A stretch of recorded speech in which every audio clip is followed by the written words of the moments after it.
What's going on? What's going on? It's your boy, Storyteller Jet, with another episode of the That's So Fire Talk Show.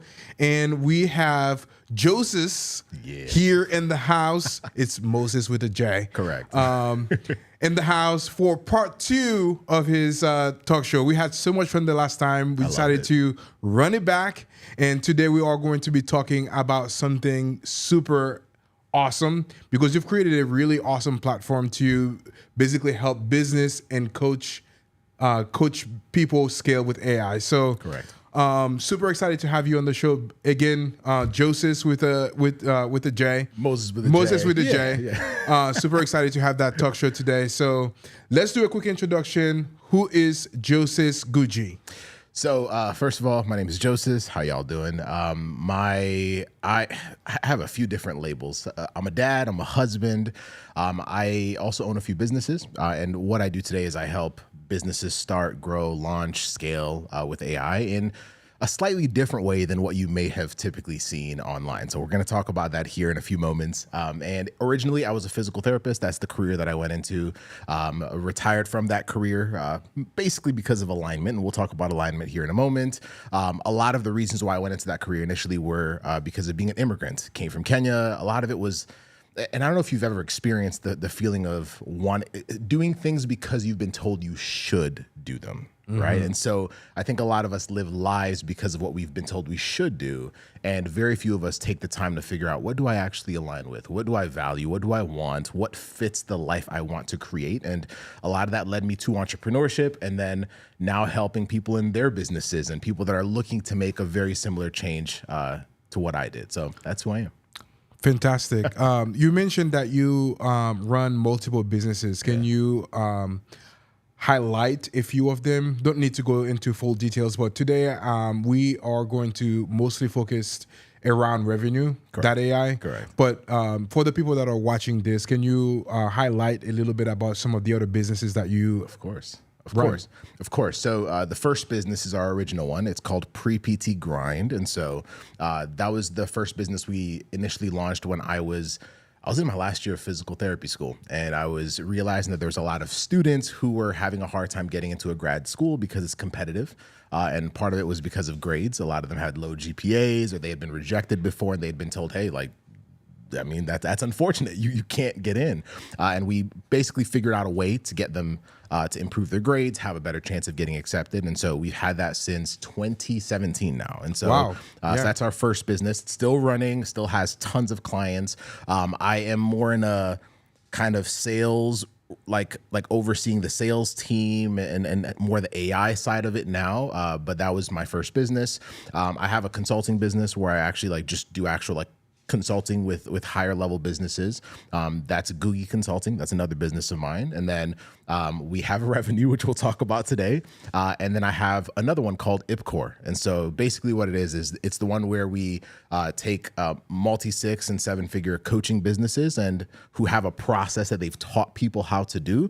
And we can take that and basically turn it into an AI fulfillment system. So it's a lot of cool stuff. Actually, I really like that one. And I would love to chat about that a little bit too, because I feel like a huge portion of our audience, people that are watching this show and that would be watching the reels that we create from them as well, are in the coaching business. Correct.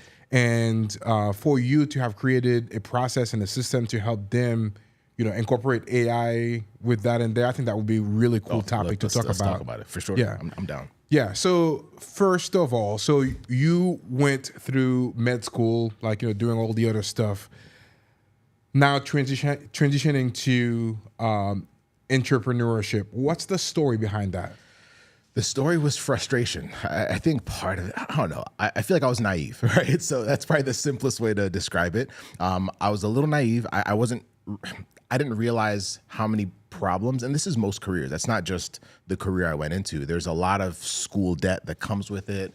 Even the reason why I even chose physical therapy was more because of status. I loved the fact that it was a doctorate. I could tell my mom, hey, mom, your son's going to be a doctor. I also thought it would be a little bit more fun, right? I think how old was I? I was 16. when I decided to pursue physical therapy. So, I mean, what does a 16-year-old want? A job that's fun.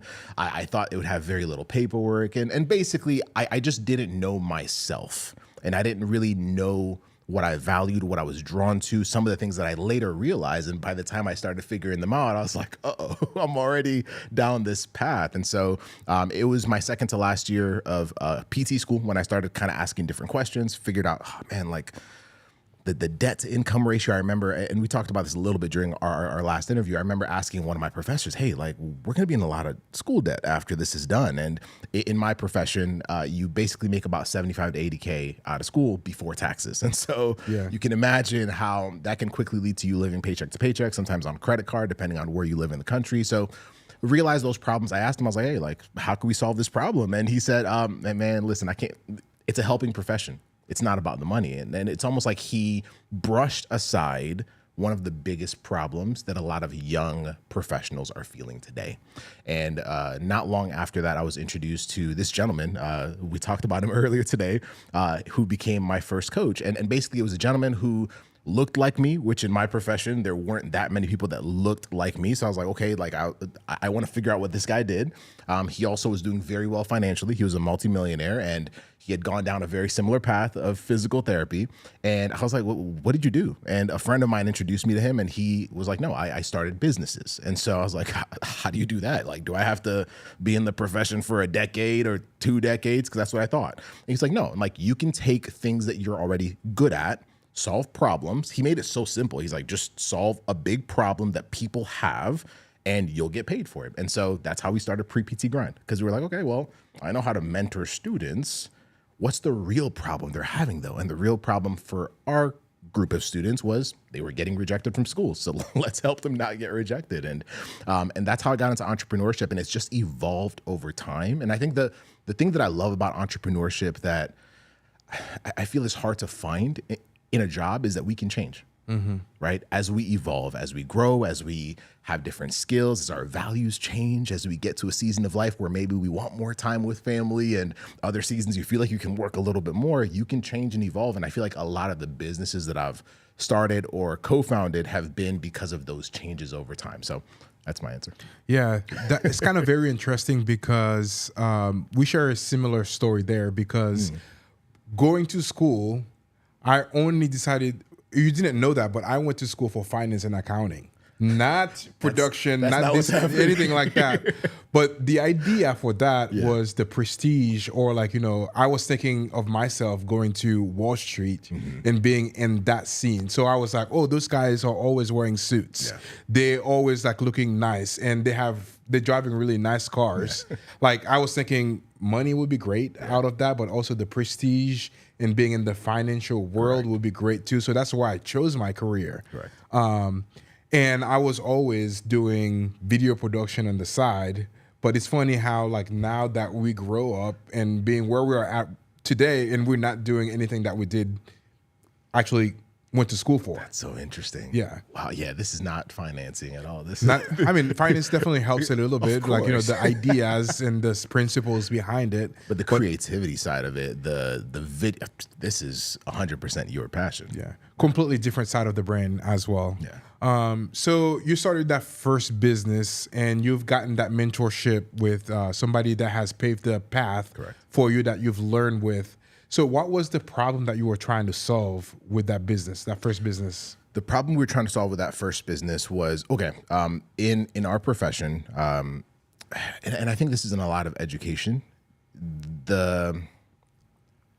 when you do well in class, you're basically told, okay, like, you'll be okay. You'll get into whatever the next step is career-wise. And the biggest problem was a lot of students had a rough start, right? I mean, for a lot of us who went to college, you know what your first 2 years look like. It's the first, you know, time you're free, you're trying to have fun, you're enjoying yourself, you're discovering different things. And so a lot of students have a rough beginning in college, and because of that, it affects their GPA by the time they're going to apply. So they get a little bit more serious by their sophomore year, by their junior year, by their senior year. And the problem was they were getting rejected because schools were seeing their application and saying, well, like, your grades are not good. And so we basically looked at it and said, okay, there's a way around this, right?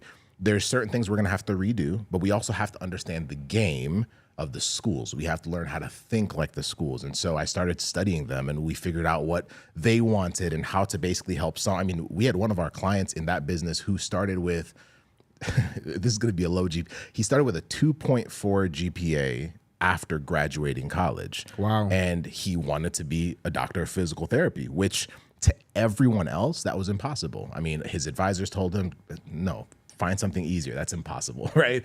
His family gave up on it, right? And when we worked with them, we said, no, it's going to be work, but there's a way to basically get you to the point where you can earn the trust. Because it's trust. When a school's looking at your grades, they're trying to figure out, like, can we trust that if we let you into our program, you're going to finish, right? And so we were solving that problem for the students, helping them figure out what they could control and what they could do in order to give themselves the best chance possible of getting a yes. And to date, that business has for everyone that works with us, mostly people that have bad grades, we have a 92% first-time acceptance rate with over 1,000 clients. And so very, very high success rate, very different from the industry. So that was the main problem we solved with that business. That's awesome. Yeah. And then you've obviously grown and launched other businesses, but throughout that journey too, you mentioned that a little bit earlier too, there were some misalignment. Correct. That kind of really helped you pivot and doing some other types of business and launching different things. Yeah. So the question I have for you is, why is alignment so important in business? Oh, that's so good. Why is alignment so important in business? Alignment is important in business because we all have different journeys. And I feel like our desire to succeed is a little backwards, right? Because think about it for a moment, anything that you've ever been taught is success is usually based off of someone else's interpretation, right? Success could be financial. You make a certain amount of money, you are successful. You have a certain degree, you are successful. You're basically playing by someone else's rules. So even if you win someone else's game that they designed, you can still feel miserable. And so alignment is extremely important in business because I have seen people who have started businesses because they were trying to have more financial freedom, time freedom, et cetera, but they feel like they're in a prison of their own making. They've basically built a business that they don't like, they feel drained by, and the outside world is celebrating them and saying, you're doing so well, but they're miserable. Their marriages are affected, their stress level, their anxiety level, when truly in entrepreneurship, you're given this blank slate to create something. And you choose what you can create on that blank slate. It's like an artist. If I have a blank canvas, I can choose what I want to put on that canvas. So why choose something that in a year, in 5 years, in 10 years will make me miserable? Even today, like any business I work on today, I want a business where as it grows, it gets me more and more of what I already enjoy. Like I don't want to ever think, well, if I had 100 clients in this business, would I hate it? Well, that's what happens. If I had, well, I'm like my team stresses me out. Like I see that all the time. Like this is why even comparison is such a mistake, because when we're comparing, we don't even realize what the other person is going through. So a lot of what I've learned is when it comes to business as at the simplest level is solving a problem in exchange for money. Let's keep that very simple. When I solve a problem that comes from things that I already value, things that are already gifts of mine, skills, you now can create solutions that end up feeling more and more amazing the more and more you create them. When you do it out of comparison, when you do it because someone told you you should do it, the word should, by the way, I feel like for most of us, we should consider just like shelving it a little bit, because think about it. Like you should go to school if you want X, Y, and Z lifestyle. You should start a business. You should start this type of business. I see that all the time on social media. Everyone's like, this is the type of business you should have if you want to be successful in 2025. We see that all the time. It's this should. It's someone else saying, this is what I think you should do.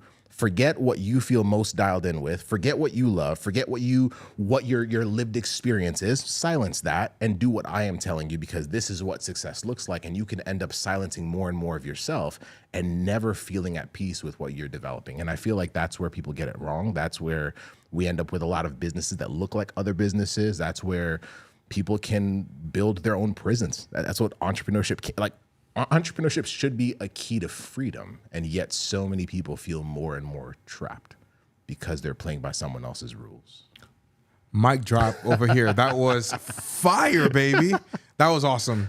So for anybody out there, what that feels misaligned, whether it's with their business, whether like it's whatever they're doing, for anybody that feels misaligned right now, what advice would you give them to realign themselves to like pursue their true passions? Such a good question. Oh, such a good question. Okay. So I just had a conversation about this with a good friend of mine, maybe like 3 days ago. And first thing is values. And I feel like there's certain words that we see a lot and people say a lot, and maybe they've become cliche in our brain because they're overused. I feel like alignment is one of those words where everyone says you should be aligned, and I think we ignore it. In fact, some years back, one of my friends told me that cliches are statements that hold a lot of power, but they've been so recklessly used that the value of them is diminished. Does that make sense? Mm-hmm. And so I feel like values is something we talk about a lot, but no one really understands it. And I'll explain here in a moment because I feel like that's the first step. And then, of course, alignment, I think, is one of those that's kind of overused. So I think the first thing is, what are my values? Like, what is it that I value in my life right now? What is it that I value? Part of that could be faith. Part of that could be family, right? When you start to ask yourself what your values are, you start to realize that the things that feel like friction, even in business and in life, are because they're going against your values, right? For example, right now I'm in a season where I love my wife, I love my marriage, and I'm trying to stay in that marriage forever, right? And so with my wife, it's time. With my kids, I have an almost 5-year-old and an almost 2-year-old, right? They're in a season now where they value time so much, right? So if I missed this window, I actually had a friend of mine that said, I missed so many of the windows of time when my kids were small, and I almost regret not having those moments to have the time with them. And my kids know, they're like when we're not with them, when I'm busier, when I'm because I work from home, like my office is at home, my kids will tell me, like my son, almost 5-year-old, will be like, Dad, like, where have you been? Like, and so they recognize that. I remember things at 5 years old. So what are my values? Is it time? And is what I am building aligned with that? So that's the first thing. And then I think the next step to figuring out alignment is now going back to the root. What do I love to do? What do I lose track of time doing? And I think that's another thing that I think we misunderstand. I feel like every time we talk, you love what you do. You could do this forever, right? You lose track of time doing this. So what do I love to do? What is my lived experience? Because there's hints in our own journey that give us clues as to how we can better serve the world. Does that make sense? Love that. So what is my lived experiences? What are some of the toughest things I've been through that I can, like every business I've ever created has always come from a tough season I have been through, and now it's a solution for someone just like me, right? Mm-hmm. So what do I love to do? What is my lived experience? What are my natural gifts, right? For example, one of my natural gifts, and natural gifts are usually things that you've always kind of been pulled towards, and people have always celebrated you for. One of mine is speaking. So I've always, for years since I was a kid, I mean, we could talk here all day, right? Yeah. So actually, I would love for us to create a talk show where you teach me how to speak and how to, because you are so eloquent, and I love that. And I appreciate that. I hope to be as smooth as you when I grow up when speaking. When you grow up. Well, no, I appreciate that. I have to thank my mother for that. She would kind of force us is not the right word, but she created opportunities for us to do things in church and things like that. And so I think over time, I fell in love with speaking. But what are my natural gifts? For some people, it's storytelling. For some people, it's being strategic. There's some people that are really, really good at strategy, being analytical, right? What are my natural gifts? And am I giving myself a chance to amplify those or to use those in what I'm creating? Does that make sense? Yep. Right? So what are my natural gifts? What do I love to do? What are my lived experience? And then the last one is, what are my real skills? Like things that I'm genuinely skilled at. Because I feel like natural gifts and skills are two very different things. Skills could be what you learned via training. Skills could be something that you've just done repetitively until it's almost second nature to you. Ingrained to your brand. Exactly. And then from there, it's saying, cool, am I solving problems that mirror that? And that's where, for me, I've made pivots. I've shut down. We, not too long ago, shut down a company because I had to reassess that and realized, nope, the problem I want to solve or should be solving is over here.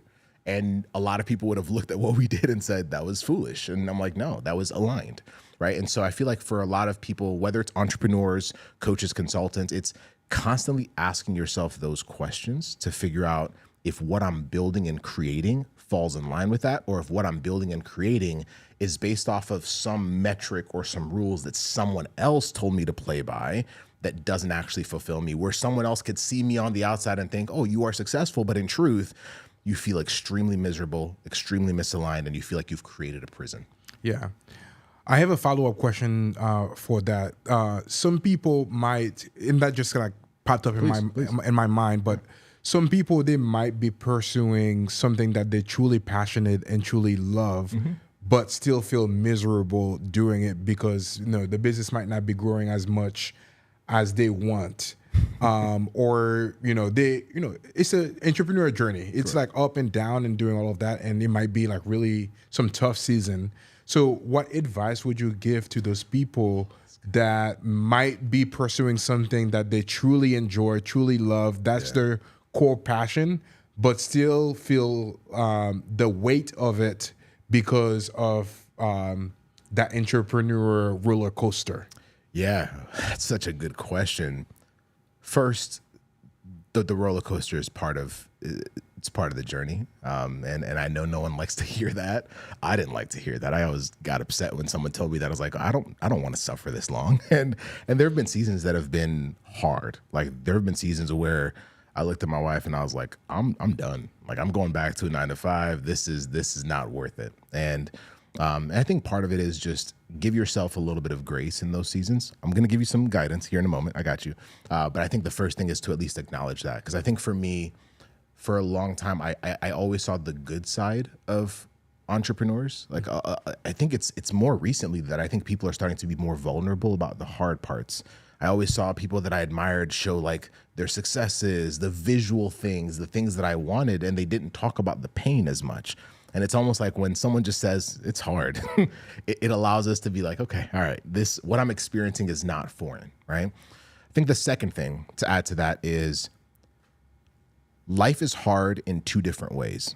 I actually heard this explained by Myron Golden very, very well. And I think we all hear it in different forms, right? I think it's almost like, which hard do I want, right? Is it the initial season where it's extremely difficult? Because I think starting and growing a business really feels like, think of it like a rocket ship. And I don't know the exact percentages, but think about most of the fuel on a rocket is burnt just to get through the atmosphere, right? Like a plane. Think about the momentum that's needed to finally take off the ground. Like that's when most of the energy is expelled. And I think we sometimes forget that the initial part is that it's the becoming. It's almost like we're part of the pain is not just how hard it is. Part of the pain is the way it's pushing our beliefs, right? We have limiting beliefs that are like starting to be shed and stretched. And part of what makes it hard is family or people close to us that are going against what we're trying to create because they're telling you, hey, it's not possible. Hey, that's not realistic. And so part of what makes it feel hard is the things that we should be letting go of. Does that make sense? And so I think part of it is just understanding that you pick your hard, right? You either have it very, very difficult on the front end so that you can create a life that matches what you desire, or you can not do that, live by the expectations that have been set by everybody else, and then live a life that always is filled with regret. Does that make sense? Absolutely. And then I think the last piece now to navigate through that is just now, once you've kind of gone through that and you're like, okay, I still want to do this. It still feels hard. I want help.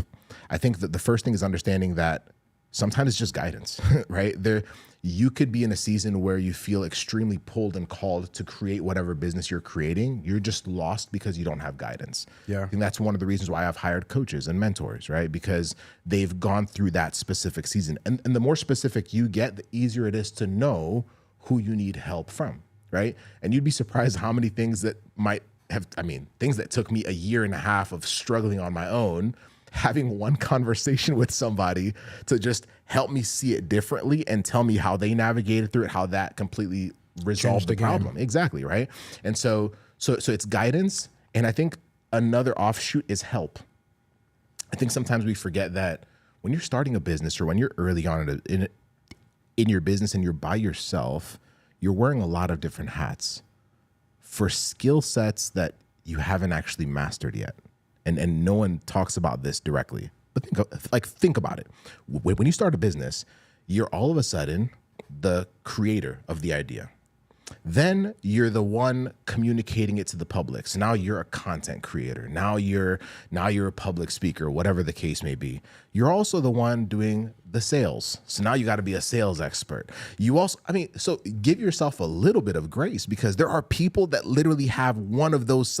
There are people that have been doing content creation for the last decade, and that's why they're a master at it. There are people that have been doing sales for the last 20 plus years, and they've mastered it. And here you are starting it, and you're wearing all these different hats, and you sometimes you're a little unfair to yourself, because you're not realizing that even though your direction is good, you need more help. It's one of the reasons why a lot of businesses have people they hire. Now, this is where we can even go into revenue. Part of the problem that we were realizing is when you're early on, you also don't have the money to hire the people that you want that are experts at the different arenas. And so that was part of the reason why we built our AI system, because then you have the experts built in, so that now someone that feels like they're wearing all the hats can basically execute without having to be an expert at sales, without having to be an expert at content creation, et cetera. But that's why it feels hard.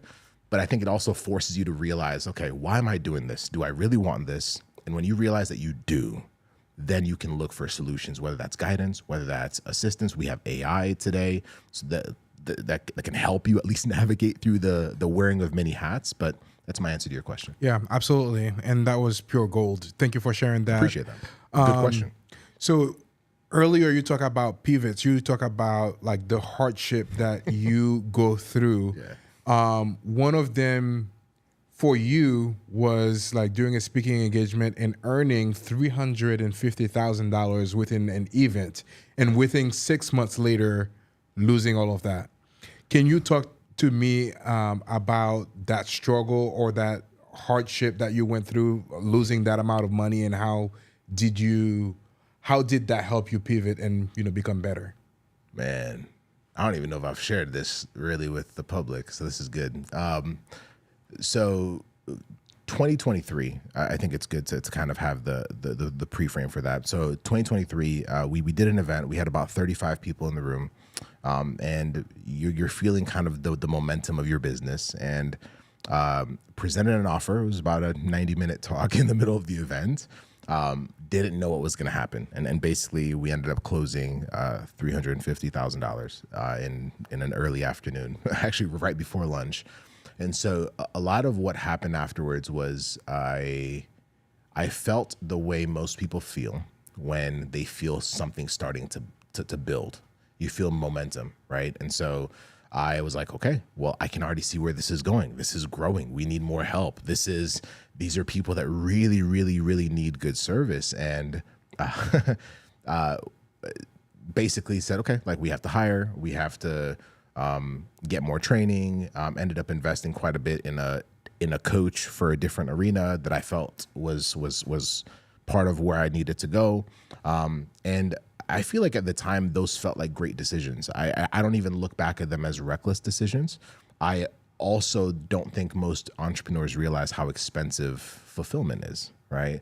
You'd be so surprised how many people tell you they'll make $1 million in a year, but $950,000 is it's expenses. They probably took home 50 grand, and here you are comparing yourself to them, but that's a whole different side note. And so we had a few things happen afterwards that kind of rocked my world and my wife's world. We had an incident maybe like a month and a half, a couple months after this moment where we had the 350K, right?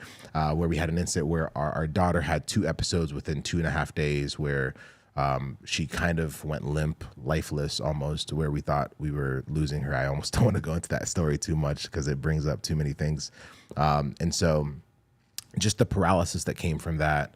And this is near the end of 2023. At the same time, feeling you've leveraged the money to kind of scale and hire people and hire coaches and whatnot. And also feeling the pressure of keeping the momentum up. And we were doing webinars and master classes. And at around that time, I had one of my key team members decide to step away from our business. We really needed that role significantly to start his own business, because he felt like he had learned so much. And I was excited for him. We still are on good terms. But you just have all these incidents. Had a partnership that fell apart, like a business partnership that fell apart around that time as well. And so this 6-month window goes from this peak to a familial roller coaster backed by investments and moves that really felt aligned. Like truly, going back, I probably would have made the exact same decisions, followed by other things that you just couldn't control. And you just now end up in a situation where you're trying to figure things out. You're trying to regain momentum. You're trying to gain enough capital to keep going. You also have a family. You have 2 kids. You have a family. It was a moment where I felt very, very lost. I think after that period, I maybe had like a 6 to 8 month window where I was like in a very dark place. It's so interesting because, on the side note, that dark season led to a lot of silence. And I think a lot of where I started to understand myself and my mind and what I wanted came from those dark seasons. So I never discredit hard moments. I feel like there's lessons in there. I literally wrote my book in the midst of that dark season. It's wild how that works. But it was at the bottom of that pit where we were still fulfilling on our clients.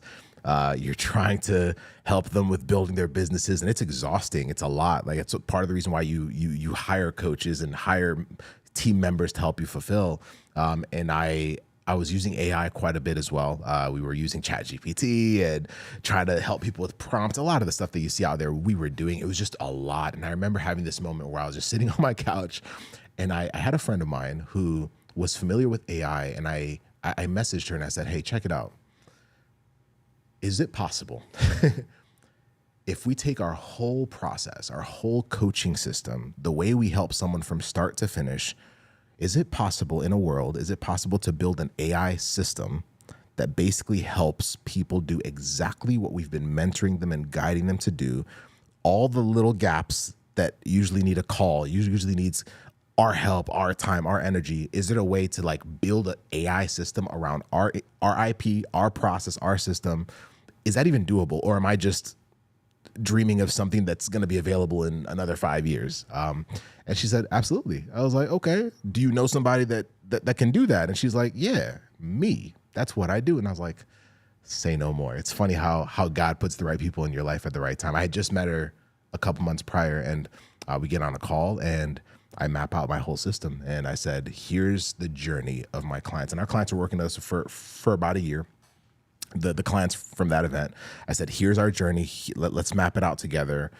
Someone comes from this point all the way over here." And for that business, we were helping people start an aligned business, right? They were typically clients that they felt like they had done all the right things, checked off all the boxes, gotten the degree, still were struggling financially, felt misaligned. And they knew that business was their route. They just didn't know where to start because it's so noisy out there, right? And so we were just helping them figure out what their path was. A lot of the questions I was saying about alignment, we were interviewing them and helping them figure out what problems they could solve with what felt most aligned to them. And I was like, "Can we just build a whole AI that just does all this from start to finish, from idea to products to how they sell it to all of it?" And she's like, "Yeah." And so we spent several months building what is now Revenue AI. And so it did so well with those clients that eventually we decided to then package it as its own solution. So very recently, we just now made it available to the public, where now someone, for a fraction of what people used to invest in our coaching system, a micro fraction, they can basically go in,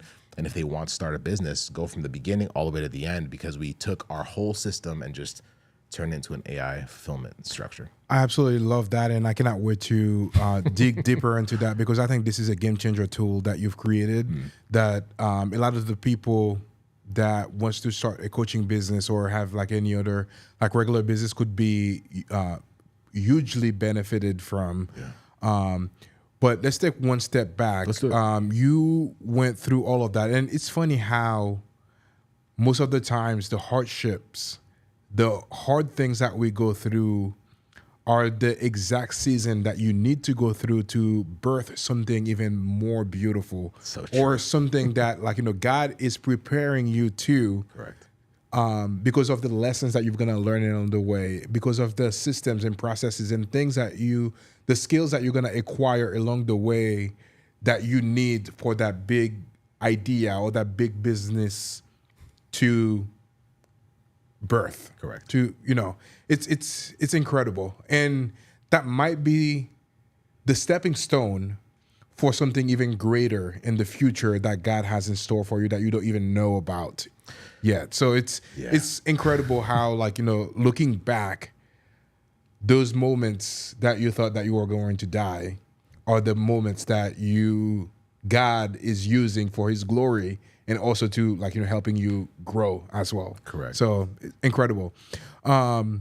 You talked a little bit about, like, the family dynamics during those times, and how this obviously has, like, raised some, like, really PTSD time for you a little bit. I don't like to sit in there too long. Yeah, I do.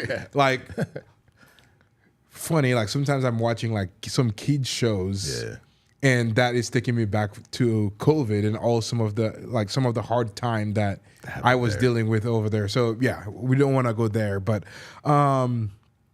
so talking about, like, scaling to 350,000 and now losing all of it. So what was your biggest mistake in scaling, and what did that teach you? And I think that would be a really great, advice for some people that are watching this, that kind of are scaling fast and learning so much and doing so much, and then something crazy happens that derail that growth. Yeah. What was the biggest mistake, or what lessons that you've learned through that whole journey that could benefit for somebody that is going through this right now? That's such a good question. So there's actually a few. They all kind of mix together. I think the first one is sometimes scaling with people too early can work for you or against you. It's just a matter of kind of where you're at. And so I think that was it was just a lesson, right? It's just, I didn't realize how expensive running a business can be, right? With having teams, et cetera. I think the biggest one, though, for me was I didn't even share this one with you, making decisions out of insecurity. I think the biggest, and I don't even want to call them mistakes, because I feel like they're such good lessons now. They were painful to learn. I've made so many decisions in business and life out of insecurity, taking, not trusting myself, right? Not trusting what was already gifted to me, feeling like you always need to do things with other people, or you always need approval over here, or you always need more training, more this, more that. And I think a lot of the most expensive moves that I've made have been out of insecurity, not trusting myself, and sometimes even taking longer to move with certainty within the arena that I had played and the arena that I felt very competent in, yet felt very insecure with. And I think a lot of that I've worked hard to shed that, and it's one of the things that I've realized, even with entrepreneurs that I work with, the ones that struggle the most have such beautiful solutions and businesses and models and things that they're creating, but there's this element of, I'm not good enough. And because I don't feel good enough, I end up doing things or delaying things because I feel like the world is going to ridicule me. And I feel like that comes with fear of rejection and a lot of the different reasons why most people either hold themselves back or seek out support that they didn't really need, right? Or seek out help or pay for things that really weren't necessarily within their budget or didn't even make sense, or end up in partnerships or collaborations that may not even align. And I think part of it is figuring out, why am I doing it first? I think today, when I make a decision, I always ask, why am I doing it? Like, why? Am I doing it because of an insecurity? Am I doing it because I feel not capable in an arena? Or am I doing it because this objectively is the best move for my business, my family, and the values that are moving towards what I'm trying to create? And so I feel like that's the biggest lesson that I've learned. And it's come with a lot of pain. It's come with a lot of lost sleep. It's also come with paralysis, seasons where I did not actually show up, seasons I did not put my message out there, seasons I didn't talk about what I was working on because of fear, right? And so that's the real answer. Yeah, that's awesome. Everybody has that one moment or that one inflection point that changed everything for you and for them. And for you, that was a question. So what was that question that changed everything for you, and how is that really building that foundation for revenue.ai? Such a good question. I think the question for me was, is it possible to build something, create something to fulfill out a very significant solution or, solve a problem without always needing to build a big team? Is that even possible? And I think on the one hand, there's thoughts of, well, that's not going to be as good quality and whatnot. And but I think that question has been the path that has created so much curiosity, where you start to ask, okay, the things that I would typically have hired a person for, can that be done with technology?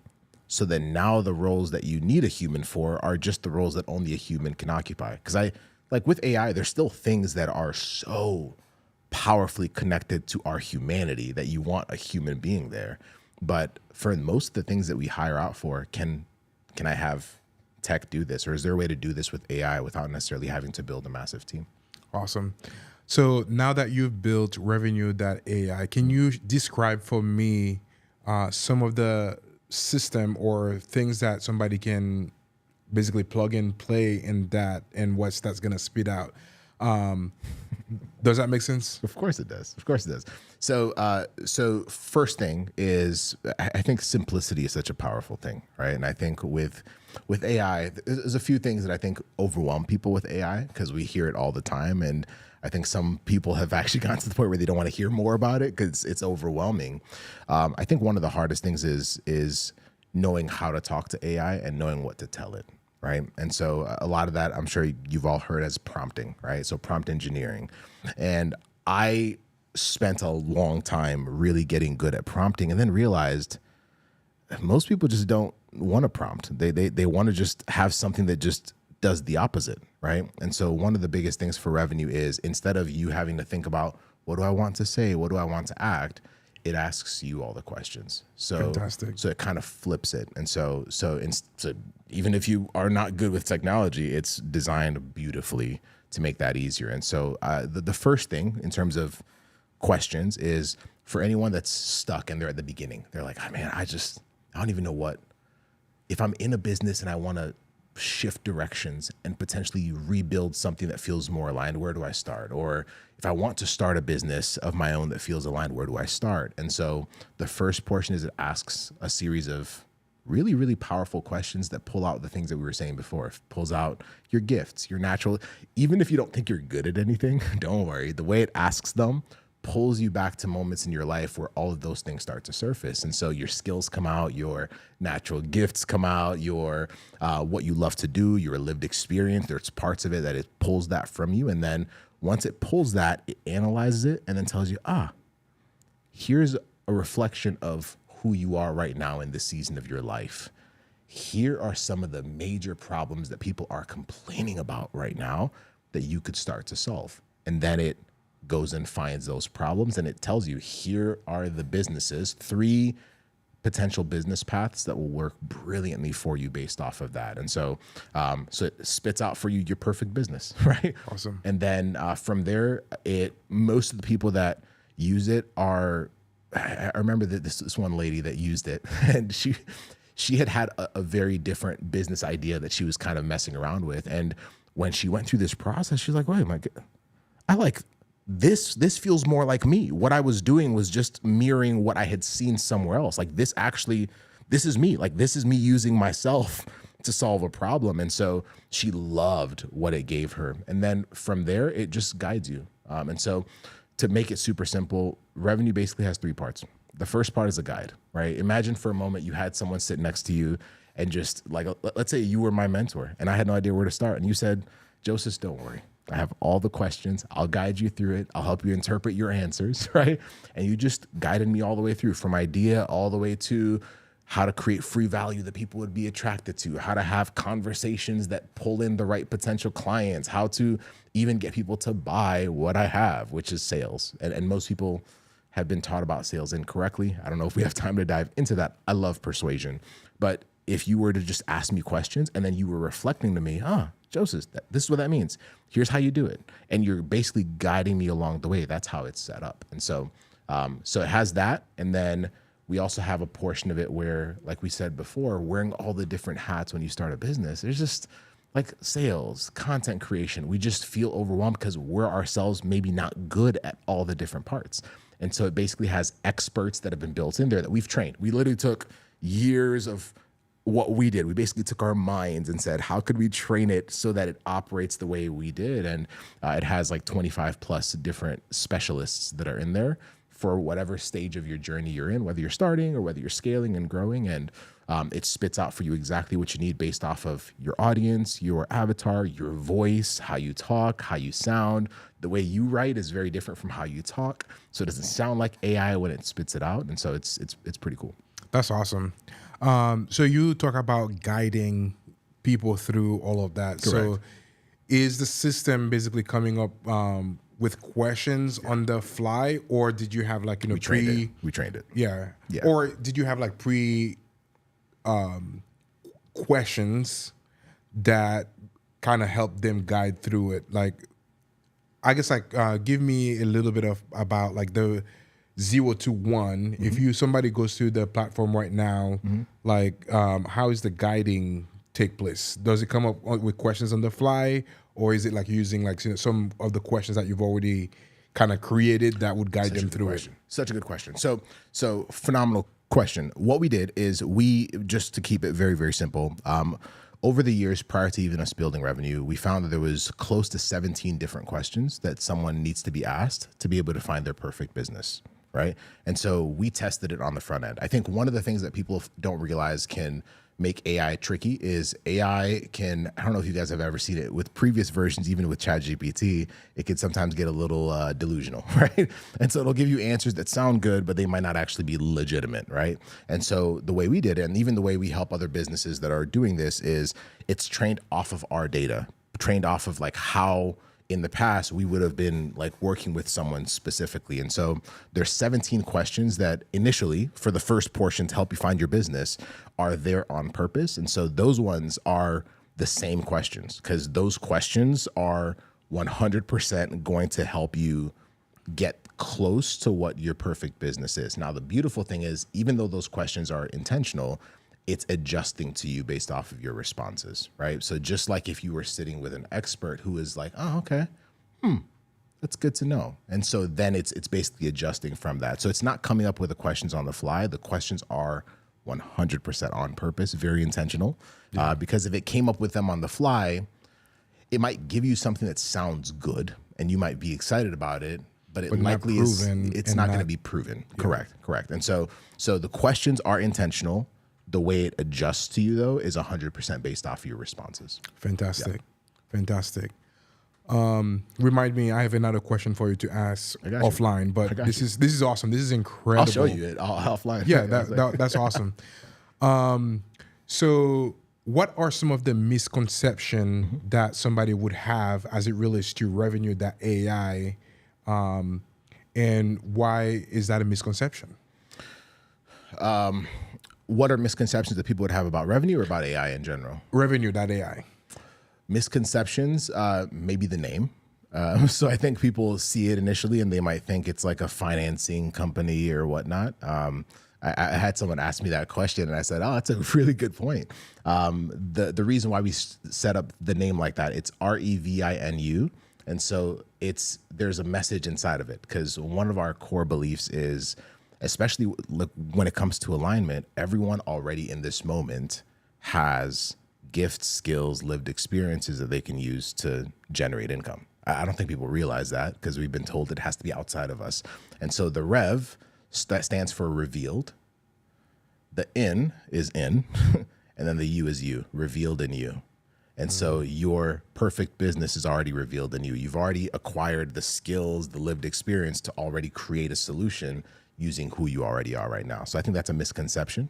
And then I think other misconceptions is that it's just like anything else out there. I think part of the game that I stopped playing with AI, and I got caught in this trap a long time, is getting caught with like new tools.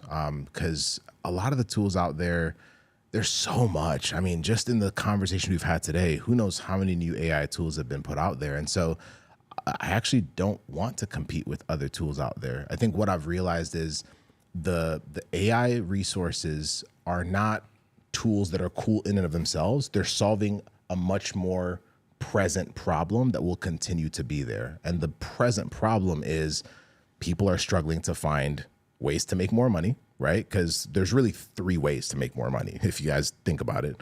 I have more jobs, right? So it's a lot of what I saw growing up, right? My parents were working multiple jobs when we initially immigrated here, grocery store, factory, etc.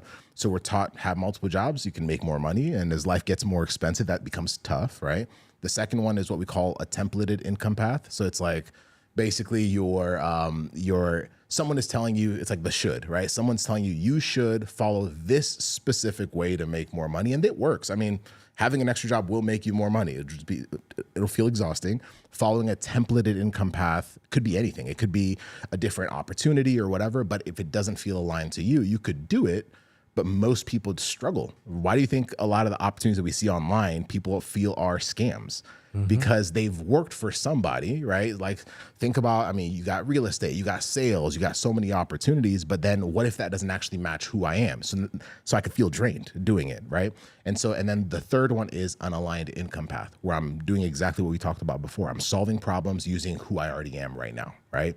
And so a misconception is that it's just another tool. And my response to that is I don't want it to just be a tool. Like, I don't want it to be something where like in 6 months, it has to be this whole new thing. It's like, no, like the problem is the same. It's mirroring. It's just that AI is the accelerator to do what was already being done. Yeah. Right. And what was already being done is helping someone uncover their gifts and skills and build a business or an income system that basically matches who they already are. And I feel like today, in a world where there's so much competition, so much speed, so much change, I invite most people to start thinking that way. It's how can I create something that's timeless? How can I create something that, yes, when trendy things come, it might be an accelerator, but it's not because of AI, right? Like what I do when AI becomes obsolete or evolves or changes, at the end of the day, the same problem is going to be there. People struggling to make money or struggling to find an aligned business or struggling to find a way that feels most true to them, that honors their values, right? Whether it's time with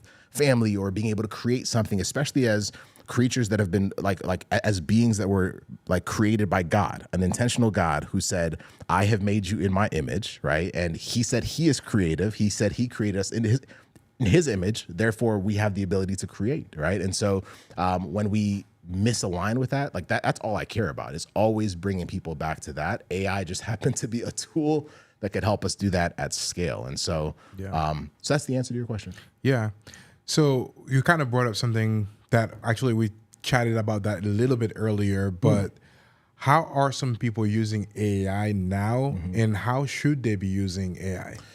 Such a good question. I think there's 2 groups with AI. So I think there's the consumer side and then there's the people using it for business, right?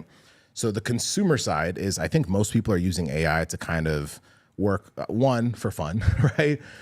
2, they're using it for small projects, right? I mean, let me write an essay, let me write a paper, let me write a caption or whatever the case may be. But that's more the consumer side. And I think from the business side, you have 2 groups in there as well, where you have people that are using AI more as selling the tool.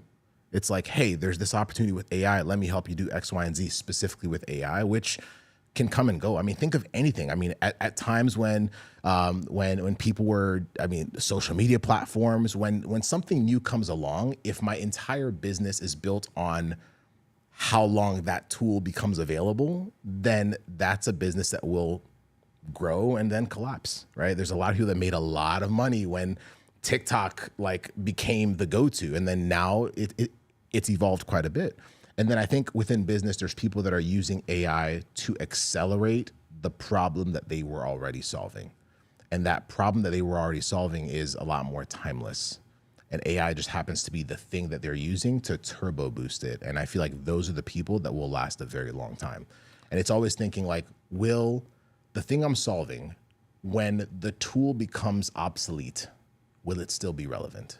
Yeah. Will it still be something that people need? And will it still be something I can still grow? Or will it be something that I'm kind of following the trend, trying to keep up with all the noise, and then all of a sudden it just, it dies off at some point. So. Yeah. Since we're talking about that specifically, Please.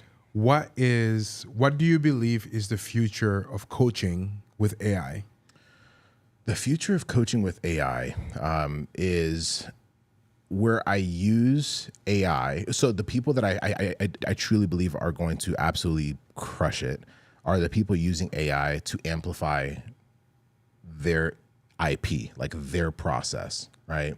And because I think part of it is we have to honor the fact that when you're guiding someone, when you're consulting someone, you're taking your experience, you're taking your journey, you're taking what your mess ups, your mistakes. And AI, like when you use AI generally, it's pulling, especially when it's open source, it's pulling from other places and it's kind of coming up with its conclusion on what it thinks the best advice is when you've lived life, you've lived through whatever it is that you're teaching people how to do. And so I feel like the future of AI is similar to what we're doing, especially in the coaching space. It's taking your true proven process and experience and then using AI to help people bring it to life in real time. And I think part of it for me was I've been in the course space for a while, and I think courses are still amazing.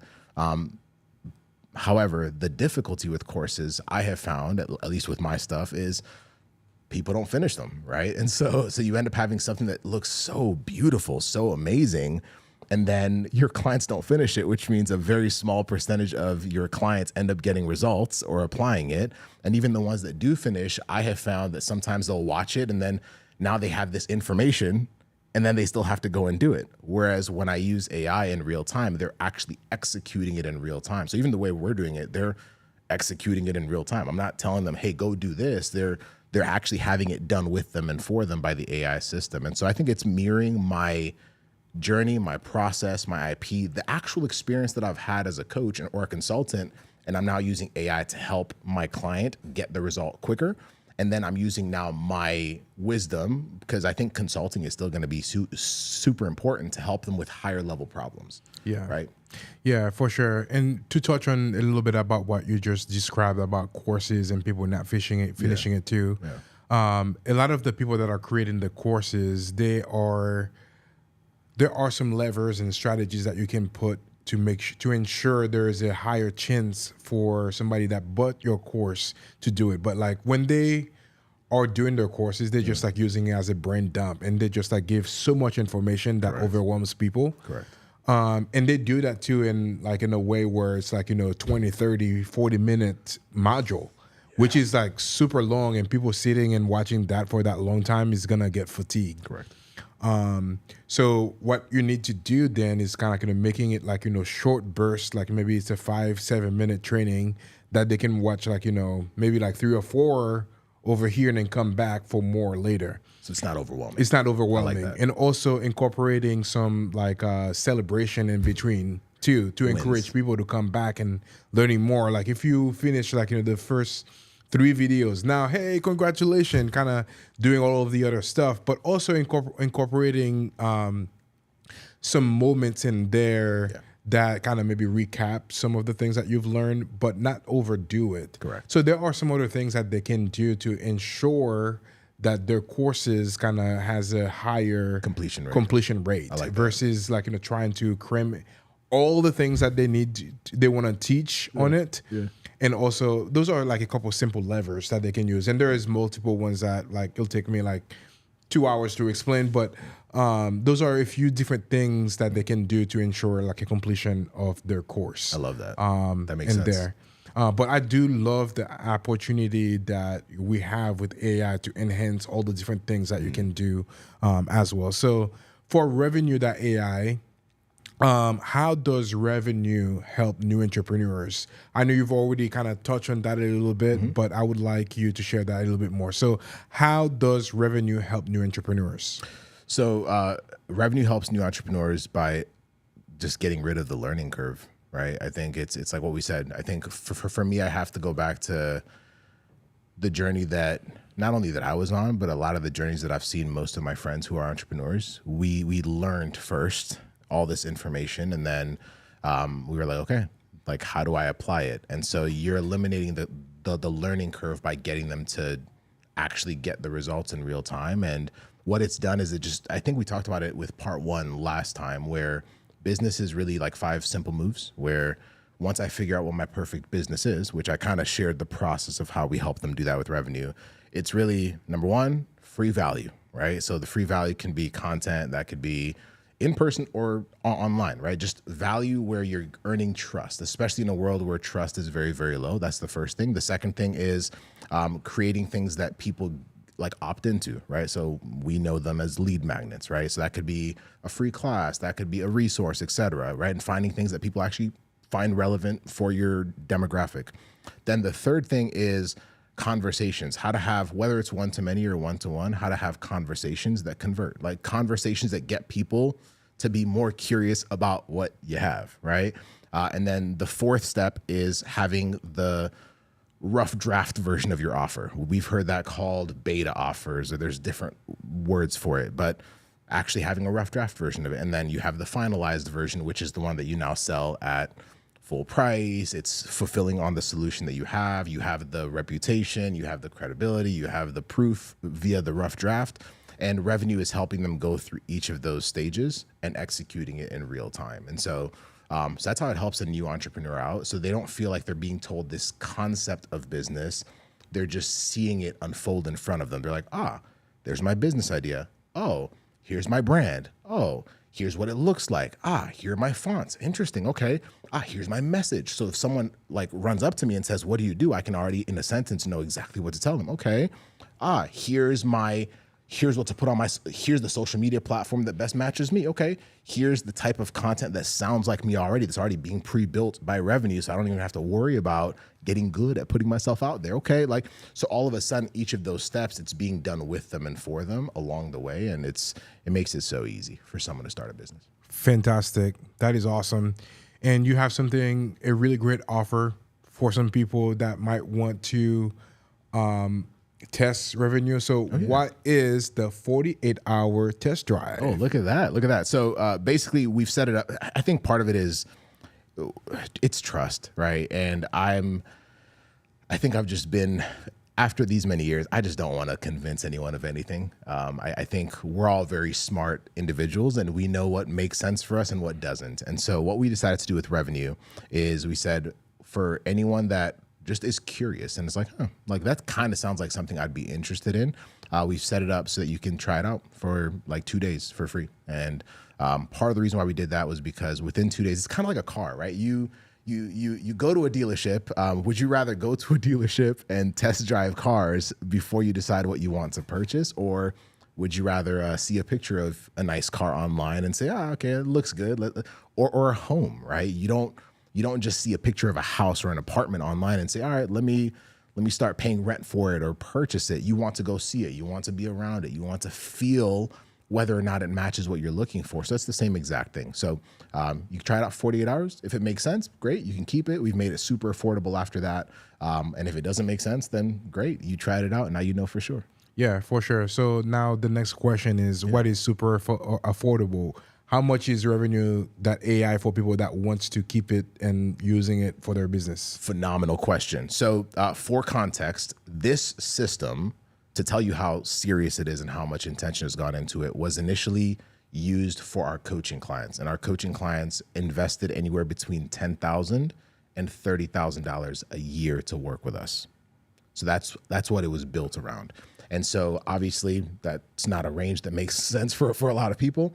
And so we set it up so that when you use revenue, it's $97 a month. And so it's the same exact process that they invested 10 grand to $30,000 a year. That's what they paid and they crushed it and they have amazing businesses.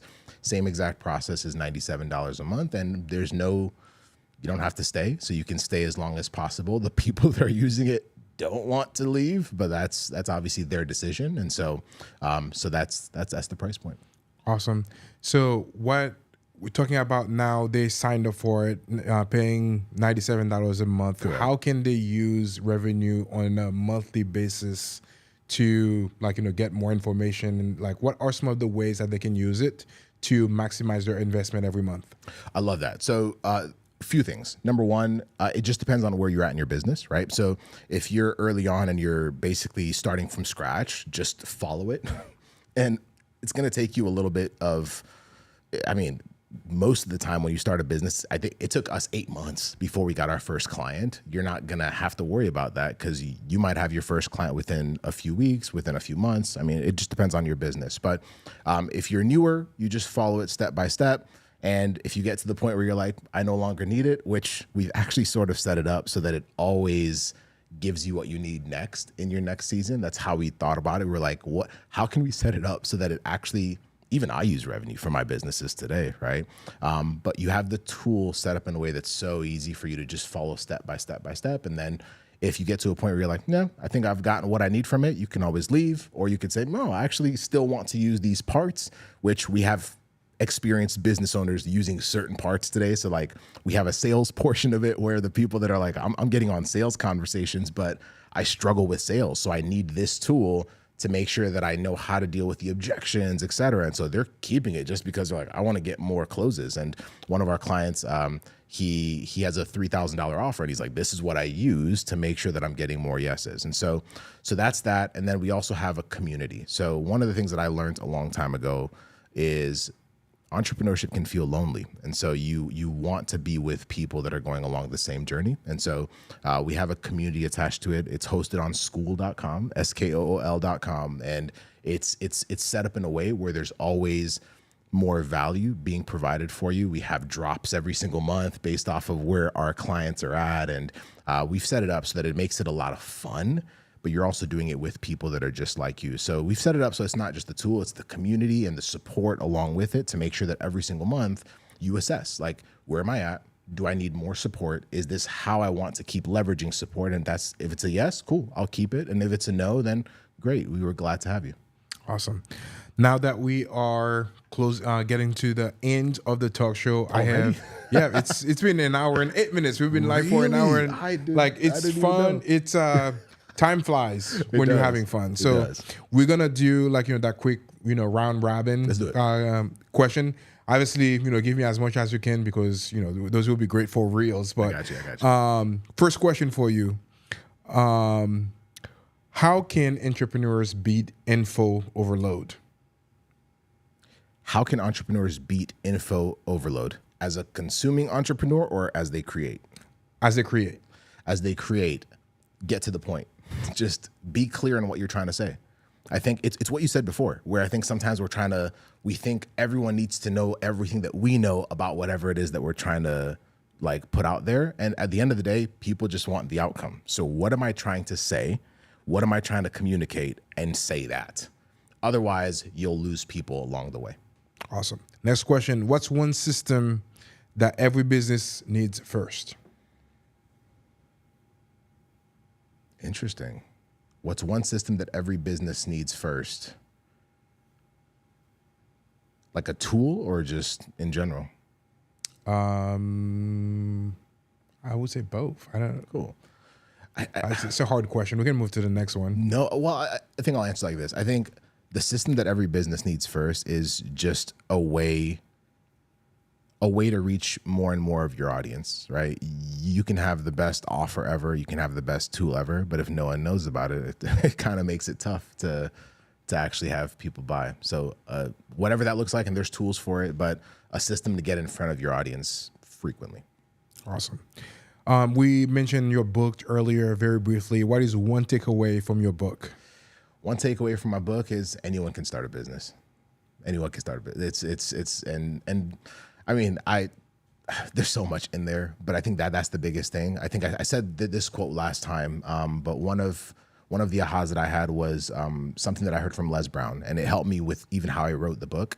And it just maps everything out. Everything about how to start, it's in the book. So you can literally read the book and go do it on your own, right? And so, but what Les Brown said is he said something along the lines of, and I'm paraphrasing, he said, the wealthiest place on earth is the gravesite, because therein lie all the dreams, the hopes, the songs that were never sung, all the things that could have been, but no one ever brought to life because of whatever reason, fear or the world telling them they can't. And so I think the book was written in a way where you get to have the opportunity to leave a mark on the world using who you already are and what you've learned and what you've acquired. And that was part of the reason why I even wrote it, because I was in a season that was so dark. And one of the thoughts I had was, can I leave something? And I wasn't planning on going away. Like I love life, but I was thinking to myself, life is short. And I lost some people in that season. I was like, life is short. So what can I leave so that if life does what life does sometimes, I have something that my kids can process and read and follows a rubric, and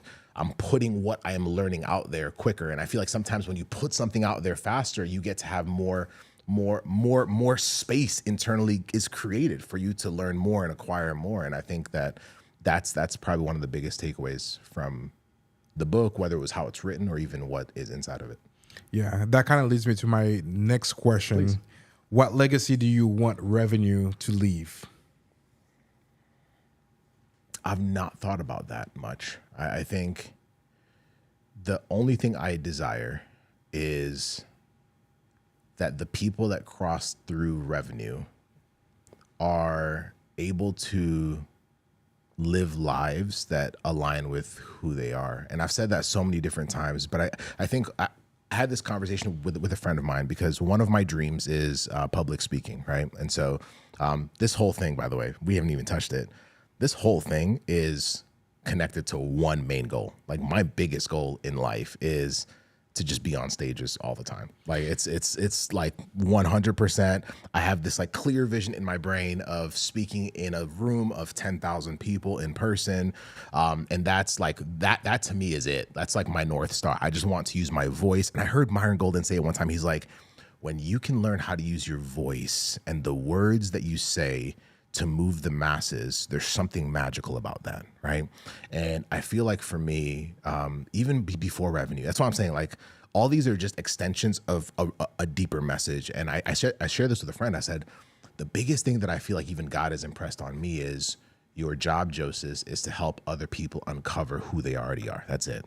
Whatever that looks like, whether it's in how they believe about themselves, whether it's in their skills, whether it's in business. I feel like business is just one offshoot of that. And I feel like if revenue plays a role in people rediscovering who they already are and showing up in their life, not because of what they've been told they should do or not because of what they told they have to do, but they are actually operating and showing up intently in their life, creating from a part deep within themselves that comes from what they've been through, what they've experienced, I feel like the world becomes a much more powerful place. And I feel like so much of that is silenced because we're playing the game of what I should do or what someone else has told me to do. And so if revenue does that, I mean, yes, people making money is going to be great and all that stuff. But if revenue unlocks that in people's lives, that's truly that's the legacy that I care for. Anytime I speak on a stage, if someone in that room feels more and more of that, I've done my job.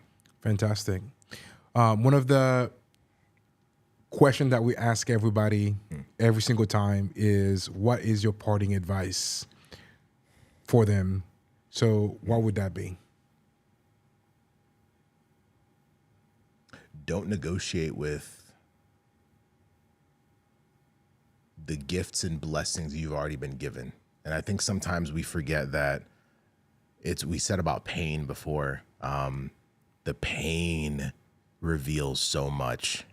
Loss reveals so much. Losing things creates space for what's supposed to be there. And so I think the biggest thing is don't negotiate with your journey. Don't negotiate with who you are. Don't let other people lead you to feel less than because what you're doing looks different from them. Don't worry about other people's approval because they won't get it. Most of the times when you're birthing something new or something new to the people around you, they won't understand it.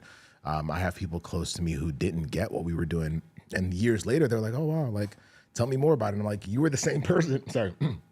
You were the same person that try to talk me out of doing this, and now you want my advice on how to pull it off. And I think just don't negotiate with yourself. Life is too short to play that game. It just is. Like, what's the point? Like you get to, I mean, there's things that I used to freak out about when I was a kid. Like, I don't even remember those kids that I played with, you know what I mean? And so it's like, you get to a point in your life where you'll look back at all the moments where you hesitated, all the moments where you thought about doing something that felt more like you and you did not, out of fear. And you get to a point in your life where you'll look back and be like, I regret not taking that chance. And so don't negotiate with yourself. You already know. I think most of the things that I've even noticed is I'm not even telling people what to do anymore. It's just helping them rediscover something they've already known. They're like, yeah, I've wanted to do this. I've thought about this, and I just didn't think I could. And it's one of the most beautiful things when someone finally takes that step and says, all right, I'm done negotiating.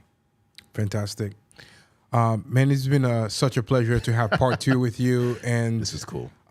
It was incredible. Like, every single question and answers that you came up with are just like mind-blowing gold. So thank you for coming and sharing with our audience again today. And I'm super excited for the tool that you've created. And I think is so much needed for a lot of people that might be struggling and that might need to find that aligned business or aligned passion, things that, they would make life so much sweeter. Exactly. So thank you for, coming and sharing a little bit about that. So for anybody that is watching this that wants to learn more about revenue.ai, how can they get a hold of you, or how can they sign up for that fantastic 48-hour opportunity? I love that. Great question. First of all, thank you so much for the opportunity. This is always amazing to have these conversations with you. You ask brilliant questions. You're forcing me to think in real time. And so thank you so much.